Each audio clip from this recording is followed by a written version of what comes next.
Story time of how my parents forced me to marry a 40-year-old man when I was 14, but most people from my country, it is called arranged marriage, and it happened to a lot of girls. My family was poor, but the guy I was marrying had a lot of money and promised to take care of me and my family. He also had a 6-year-old son, but he didn't like me. I had met him once before when my mother introduced him to us. She allowed me to stay with him alone. He was very touchy. He told me I was very beautiful and would spoil me because pretty girls like me deserve pretty things. After he left, I told my parents that I was scared to marry him and that I'll do more housework and I'll take care of my other little sisters. My father yelled at me and told me no. So the next week, I went throughout the whole wedding crying. My mom told me to stop because I was messing up my makeup. After we had got married, a couple months later, he grew very abusive. Part 2 will be up next. This is part 2 of how my parents forced me to marry a 40-year-old man and I was 14. So we got married and a couple months into the relationship, he became abusive. Whenever my food tasted nasty or something wasn't clean right, he called me a lazy wife and told me I was no good and he should have married someone else. His 6-year-old son had no respect for me. The little boy scratched me, would yell at me, throw stuff at me, and my husband wouldn't do anything about it. I would tell him that I didn't like how his son was treating me, and he stood up and tells me to stay in my place and tells me I'm just a bad mother. I'd cried every night, wishing I could go back home to my mother and father. 2 years later, when I turned 16, I found out I was pregnant. He was so happy about it, and for once, he treated me so sweet. He would cook for me, clean, and told his son to be nice because his little brother was in there. When we found out the baby was a girl, he got mad and walked out on me. Part 3 will be up next. This is part 3 of how my parents forced me to marry a 40-year-old man and I was 14. So my husband was excited that I was pregnant, but when he found out I was having a baby girl, he got very upset and walked out of the room. When we got home, he started treating me nasty again. He then started putting his hands on me. He was just very angry at me and never wanted to see his daughter. It took him 3 weeks before picking her up. But even then, he wanted nothing to do with her. As years went on, I became quiet and I wouldn't speak to him. I would just make sure our home was clean and the children were taken care of. He would just get upset with me that I wouldn't speak to him and accuse me of cheating. He claimed that I was sleeping with other men and that our daughter is probably not even his child. I never understood why because I was always home because he didn't allow me to go out. But I soon realized he only accused me of cheating because he was cheating the entire time. Part 4 is coming up soon. This is part 4 of how my parents forced me to marry a 40-year-old man and I was 14. My husband would always accuse me of cheating, but I found out he only accused me because he was cheating on me the entire time. Ended up finding out because his son told me. And like I said earlier, his son never liked me in the first place. So when I had made him upset, he randomly said that's why my dad has a new woman. I was off about it, so I went to ask my husband about it, and he admitted to it. He was very blunt about it, and he told me it was because the lady tempted him. I believed him at the time, but as time grew on, I started becoming very insecure. I'd do whatever he want, but it was never good enough because he still kept stepping out of our marriage. On my 19th birthday is when I realized I had to figure out a way for me and my daughter to leave him. He didn't even say happy birthday to me, and that was my husband. I had no money, I didn't own anything, but I took a chance, so I packed whatever I could, and I planned for me and my daughter to run away while he went to work. Story time about how my best friend found out that I hooked up with her boyfriend. A little background information. I was in high school, and I was best friends with this girl. We're going to call her M. Well, M and I both had boyfriends, and they were also best friends. But I was super close with her boyfriend, because we had been best friends for like 3 years before they even started dating. Well, the one night we're all at my house, and we're all drinking, having a good time, and I always felt like I had feelings for him, aka my best friend's boyfriend. Well, my boyfriend had to go to his house to get some clothes, and M was the only one sober, so she drove him. So her boyfriend and I are sitting in the living room, and we're gonna call him Nate. Well, Nate and I get to talking, and we were saying how crazy it would be if we started dating. And then I told him that I had feelings for him. And he said that he did too. So we decided to be terrible people and we hooked up. And after that, we definitely knew that there weren't any feelings there. But he went and got a shower because he had my lipstick all over him and he was really sweaty. Then my best friend got back like for part 2. Part 2 of how my best friend found out that I hooked up with her boyfriend. So like I said, her and my boyfriend finally got back to my house. And she goes, "Oh, where's Nate?" And I told her that Nate was in the shower. I told her that whenever he was trying to pour a drink, he spilt vodka all over his clothes. So we're all sitting there, and then he comes out in the exact same clothes that he had on before. And she was like, oh, I thought you spilled vodka all over your clothes.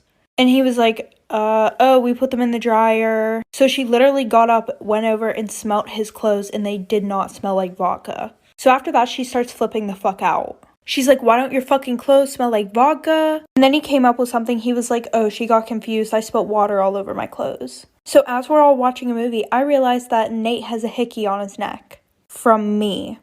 So I started having her drink a lot because maybe she wouldn't remember and she would have thought that she gave it to him. Well, I woke up the next morning and nobody was at my house. And when I went into the bathroom, I saw that all my hair was cut off.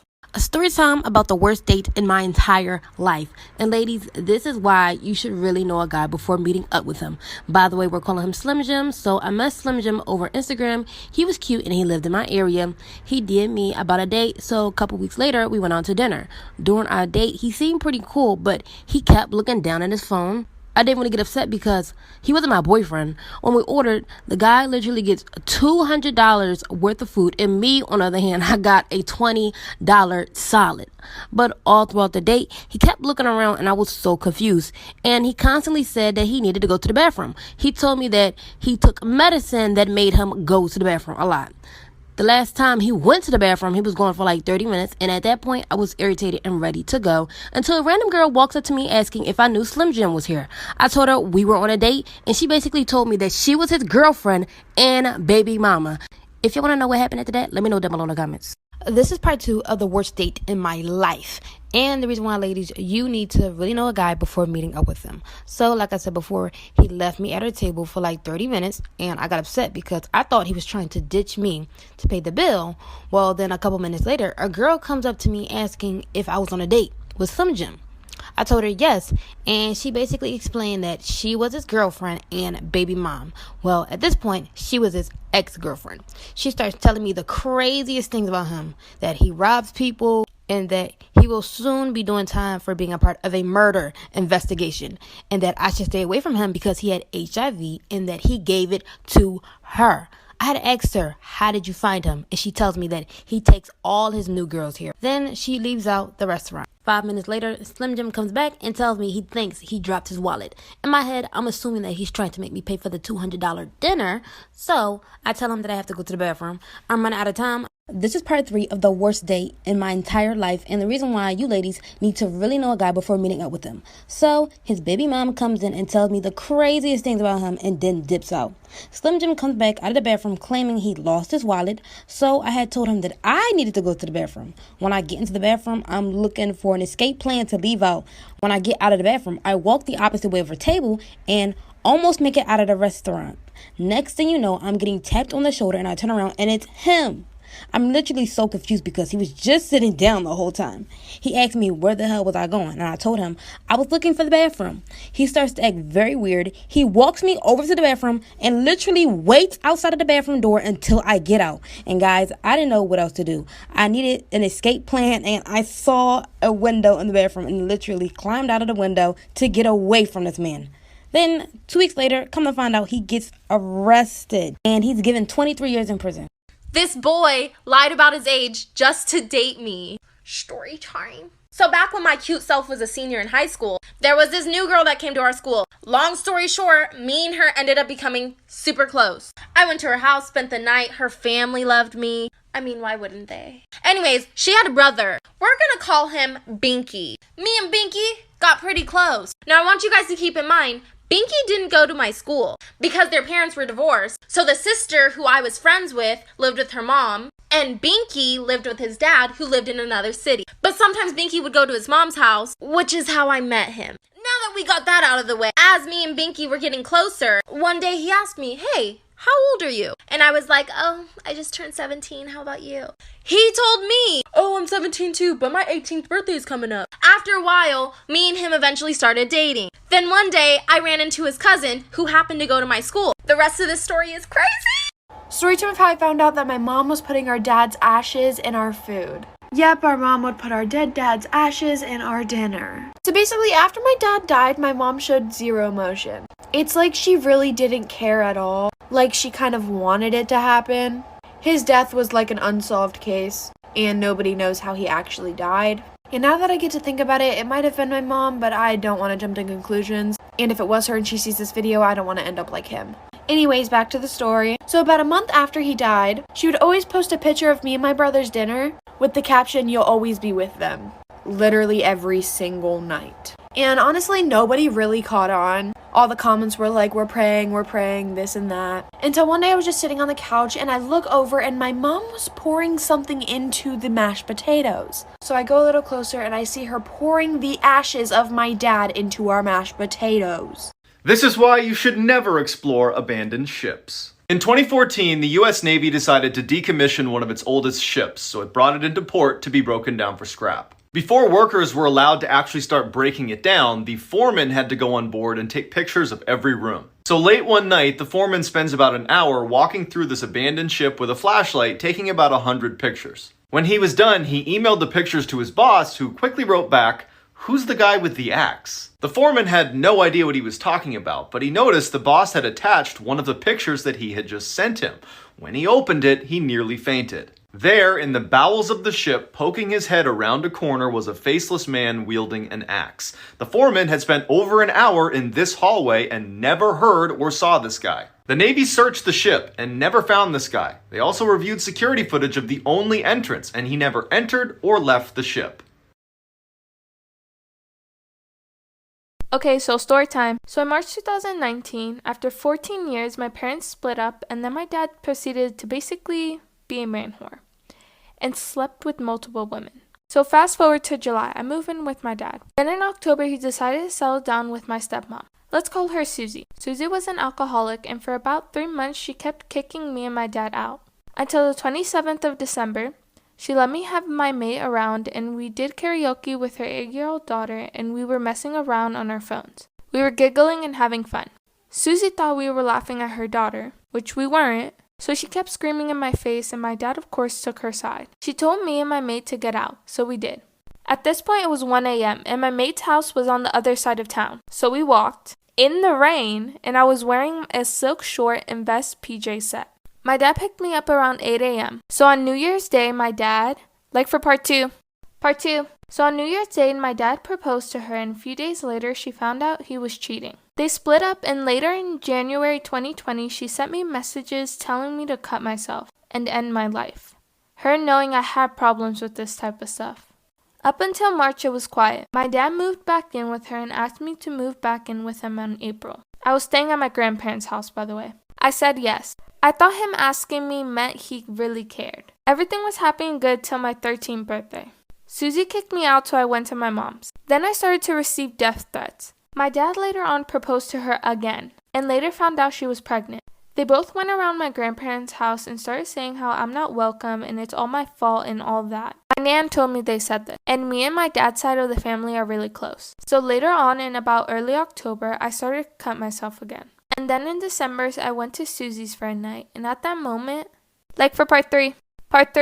And at that moment, I was happy because I was with my dad and my stepsisters, and me and them got really close. So later in the night, we heard shouting, and my stepmom came down crying. She's about 6 months pregnant at this point, and I could smell the alcohol from her. My dad came down with 2 black eyes and a bloody nose. She then punched him in front of me and my 7-year-old autistic brother. Then my mom picked us up. My dad came back. But then again, he left us for Susie and her family. Now my brother is shouting, "Dad, get off him, no, come back," etc. And things are getting worse. I haven't brushed my hair since, and I just stopped everything. School, hygiene, sleeping, eating, and I've gone back to cutting. So guys, this is the end of the story. This isn't my story. I just wanted to come on and say that you never know what people are going through, so please be kind and be aware that there are multiple things that people could be going through. Love you guys. Thank you so much. I've always had a good relationship with my mother-in-law up until I was pregnant. My husband's side of the family hasn't had a girl born in the past 100 years. So when everyone found out I was pregnant with a girl, no one believed me. Everyone was so shocked when it was announced that most of them denied it up until the moment she was born. And that's when the horrible comments started. Whenever my husband wasn't around, my mother-in-law would make snarky comments like, "I wonder where she got that nose. It's definitely not my son's." I never told him and let everything slide because she's older and she's my mother-in-law. But when I was pregnant with baby number 2, and yes, it was another girl, I told him to wait as long as possible because I know she wouldn't like the news. When she found out it was a girl, she started sobbing and screaming. She was calling me a whore and demanded that I get out of her house. Those girls are not ours. She's a whore, a slut. My son did not make those girls. She looked at me and said, I let you get away with it the first time. I took you in as family. I allowed my son to believe he fathered that brat, but I will not allow it again. My husband was yelling at his mom, and I got up and took my daughter, and I ran to the car sobbing. Toxic best friend story time. So I had an off and on friendship with this one girl. In my freshman year, we became friends again. And she had this boyfriend named Nicholas. And they literally fought 24/7. And every time she would fight, she would be like, can you please fix this for me? So she would have me add him on Snapchat, fix it, and then block him. And guys, this literally was happening like 5 times a week.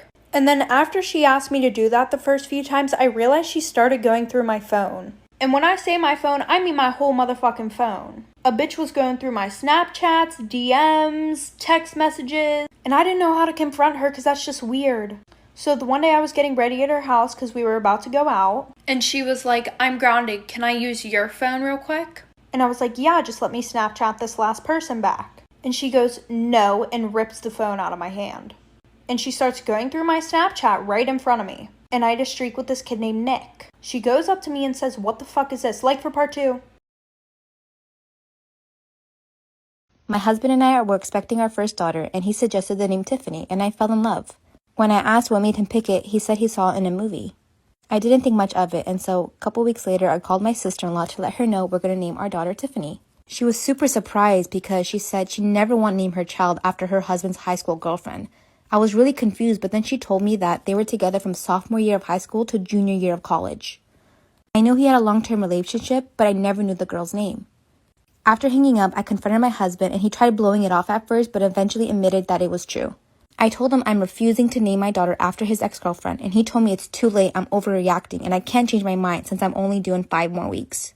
I basically cried to get as much information as I can when he finally told me that she had contacted him because she was getting married and was having second thoughts. My husband admitted that talking to her made him realize he never stopped having feelings for her, but he loved me too. The reason he suggested the name was because he knew he couldn't leave me to be with her, so he wanted something to honor her with.